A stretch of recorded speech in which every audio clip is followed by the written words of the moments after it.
Emergency Response and Ambulance Committee meeting on Thursday, March 29, 2018, 4:30 p.m.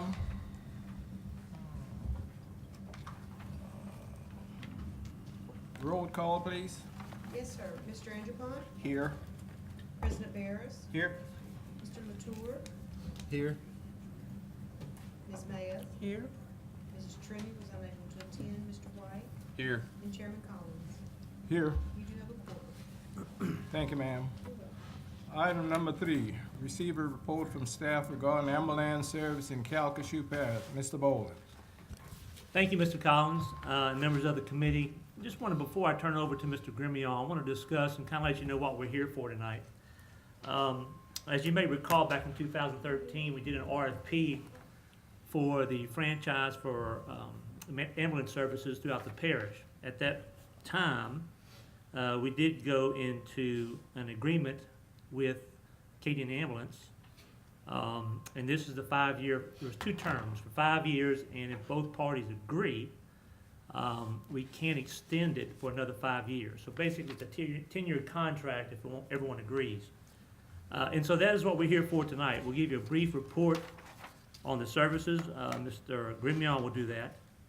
We also will let you know that we did meet with the Quality Assurance Panel, which is a group set forth by the ordinance, where we meet, we go over the data, and make that recommendation to the committee.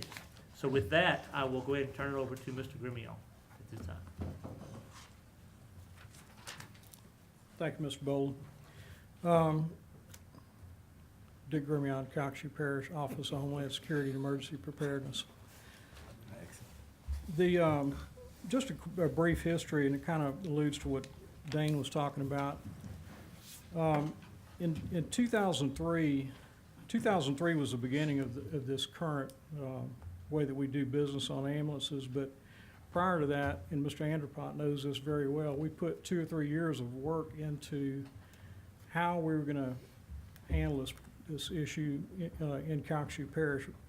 At the time, we were on what they call a rotation schedule for the ambulances. So whoever's time it was got the next call. Well, if you're in Lake Charles and the ambulance is in Sulphur, it's going to take them a while to get over here. So that's when we decided it'd be more efficient just to award one exclusive contract, and whoever the successful bidder on that would be the provider. We went through all of that. We had several submissions for the 2003 round. We entered into a similar 10-year arrangement like we've got now, 5 years and 5 years. And then in 2013, we went through that whole RFP process again. So that's kind of the history of how we got here, short history.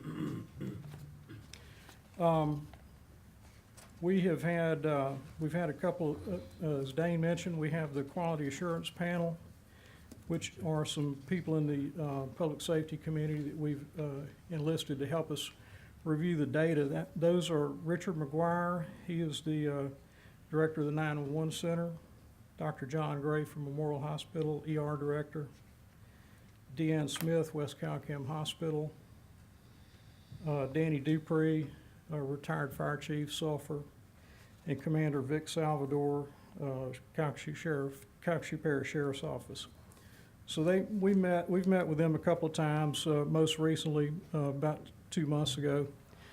Went over the performance numbers, and things are looking good right now.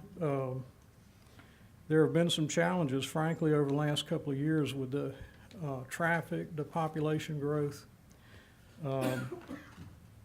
We've gone from 3 years ago, in 2015, we had around 32,000 ambulance calls. That went up to 34,000 in 2016, and we're on track this year, and 17, we're on track this year for 36,000 ambulance calls. Probably about 60% of those are within the city of Lake Charles. And so the, excuse me, loss of personnel has hurt public safety. I've discussed that with with you guys before. Private industry took a lot of employees. There were some dips. But I think at this point, Acadian's come back to where their performance is right on track. They're meeting the expectations. They've added some other resources. If you'd like, there's several representatives here from Acadian tonight if you'd like to talk to them. But the staff is recommending that we go ahead and renew the contract for another 5 years based on the performance as it stands right now. Go ahead, Ms. Anderson. Thank you, Dick. Except for maybe Calvin, I don't remember where he was at the time, but I was here. And I can tell you that the strides that we have made as opposed to what they were at one time, can't even begin to compare. It was almost, I don't know what the word to use is, but it was an atrocity the way this thing was set up, and finally, I can't believe it was 5 years already, but I mean, prior to that, we just absolutely. But it's been 15 years. 15, yeah, but I mean, the 5 years this renewal, time, yeah. right? Prior to that, the 15 years, there's just absolutely no comparison. And I would be honored to make the motion to continue our endeavor with those people. Thank you, Mr. Anderson. Anybody else have anything they want to say? Thank you, Mr. Chairman. I would like to ask, you said that somebody from Acadian is here, and just, this is just from my curiosity, and I'd like to hear some of maybe your internal thinking on the traffic situation and some of the things that you guys have probably been brainstorming about in order to combat that. I know you guys are unbelievably coordinated and up-to-date agency, and so I'm just kind of looking forward to hearing what you guys. I'm John Dubose. I'm the operations manager for Southwest Louisiana. My office is here in Lake Charles, 2827 4th Avenue here in Lake Charles. To combat the traffic, we've done several things. We're adjusting some of the shift changes times on some of our trucks to hopefully beat the traffic to get the crews in and off on time. We've also shifted some of our resources to the other side of the parish. So when they do come on and get off duty, they're already over there, understanding that crossing the bridges may be difficult during peak hours. We've also added several units. We're adding what we call urban responders, which is a paramedic with a full set of equipment in a pickup truck, basically, and he first responds to emergencies, with an ambulance obviously responding with him to transport. But our thought with that is to get a paramedic at the bedside quicker, and it helps combat some of the traffic. So we've met several times with Dick's office. We're talking about even when all these big bridge projects start deploying our golf cart maybe in a strategic location where we may have to use that to go up and down the bridge or something to get a patient if there's a crash on the top of the bridge. So, we're looking at all kind of different ideas just to make sure we're maximizing our responses. Well, thank you, sir. I appreciate that. Sure. Thank you. One more comment, please. Mr. Anderson. And that's the reason you're in the business that you're in. Y'all are organized, and whether you believe it or not, you are under the microscope all the time, how quick you respond and how quick you don't. But I'm telling you, we can't offer any more or better service than y'all are offering right now. Well, I appreciate And I'm that. sincere when I say that. Thank you, I appreciate that. We truly understand that we're saving lives for a living. Absolutely. So patient care is always our first and foremost concern. Oh, wait, one more thing. Go ahead, Mr. We need Jamie Bergeron over here, a little more, man. It always helps to hear music, No, We actually got it. He worked a shift over here a couple of weeks ago, so I'll get him back over here. all right, thank you. Thank y'all very much. We have a report, motion by Mr. Anderson and a second by Mr. Latour to accept the report, to receive the, accept the report. Do we have any question or any objection? Mr. Chairman, I think we do have one more speaker who wants to address this committee. Go ahead. I think. Oh, sorry. Mr. Grimion, there's a Coy Miller with AirEvac Life Team, who's actually in the AirEvac business, and we wanted him to come up here and introduce himself and kind of let everyone know what they do for the parish also. Thank you. Thank you, Mr. Chairman.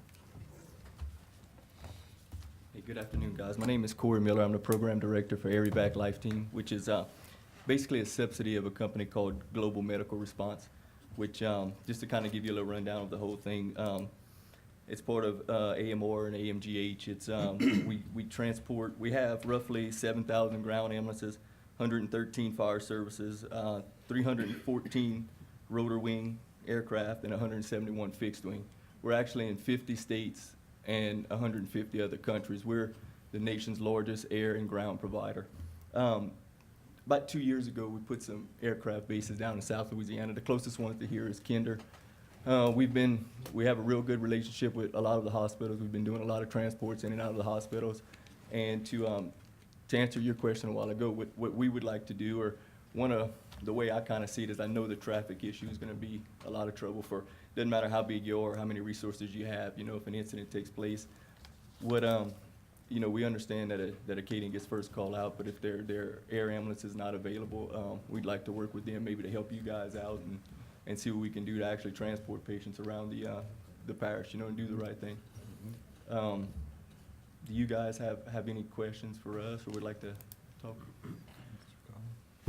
I guess the closest aircrafts to you now would be Kinder, Louisiana, and then we also staff one in Beaumont. We have actually 6 in the state right now, and we're looking to add a few more this year, so. Thank you. So- Mr. Latour? We have a current cooperative endeavor agreement with them as well, with the parish, just out of curiosity, or how does that work, or? No, we do not have an agreement with this company. From what I understand, it's kind of like a mutual aid between Acadian and them, I believe. There are no really agreements with the air company. There's some FAA issues we would need to look into. But I think they're all like on the call list, if I'm not mistaken. The McCall is on call, you give calls, correct? The 911 center does not. We get them from the hospital now. It's a direct call from the private facilities, or 911 or anything doesn't roll them over. We haven't got very many from Acadian. I don't know if their resources have been available or not, but no, it would have to be like a 911 request if something's not available. Okay. Thank you. Thank you, sir. Mr. Andrew Paul? Kind of a follow-up on Mr. Latour's question, I think is a valid point. We're talking human life here in emergencies, and so from my position, I think I speak on behalf of the committee that I think it would be vital that I don't know what role we can play, or do we have to play one, but I think in order for this company and Acadian to mutually work together, I think there needs to be something, a backup. I don't know how to describe that. That's not my role, but What I'll do is I'll get with Mr. Gabb and Mr. Beam after this meeting. We'll discuss how we can Yes. tap into those I services. think everybody Good would idea. benefit from that. Thank you, Mr. Paul. Okay. I yield back, Mr. Chairman. Appreciate Thank y'all's you. time. Appreciate that. Hang on just a second. Just one clarification. Their company is operating in Calcasieu Parish currently. And the reason is that air ambulance is regulated by Federal Aviation Administration. We don't have, on air ambulance services, we don't have jurisdiction on that. Now, Acadian has a helicopter and so does ARIVAC. But ARIVAC, from what I understand from Corey, has some current contracts with hospitals and maybe a few other businesses where they will actually call them and do that. And then we'll, I think just to kind of elaborate on what he's saying, one of the contracts we have now is with the LNG facility out in Hackberry. We sell what they call like a site plan per se, and that company basically pays into our service, and if we have to transport any of those patients from those facilities, they're not charged, in other words. So we do have a contract there, and then part of our company, you guys probably have heard of Rural Metro out at Sitco. That is actually part of our global medical response. That's actually one of our services. If I could, Mr. Chairman, as long as the Ts are crossed and the Is are dotted, I think we'd be headed in the right direction. That's all. Thank you, guys. Appreciate it. Thank you. Nick, any more speakers? no, sir, thank you. we'll go to item, number 4. Mr. Chairman, if, and I cut you off earlier, you're getting ready to take the vote on that motion, and I cut you off, so I think we have to go back and do that housekeeping matter. We had a motion by Mr. Andrew Pond and a second by Mr. Latour. Do we have any objection or discussion? Hearing none, item pass. Now we go to item number 4. Consideration of making a recommendation with reference to adopting an ordinance approving the renewal of the exclusive franchise agreement Second? Acadian Land Service for a 5-year period for emergency and non-emergency ambulance service in Calcasieu Parish, and further authorizing the president of the police bureau or his designee, when appropriate, to execute all documents related to. I had a motion by Mr. White and a second by Mr. Andrew Pond. Do we have any objection or discussion? Hearing none, number 4 pass. Number 5, any other matters for consideration? Second. We are adjourned, thank you. Good job, Mr. Collins.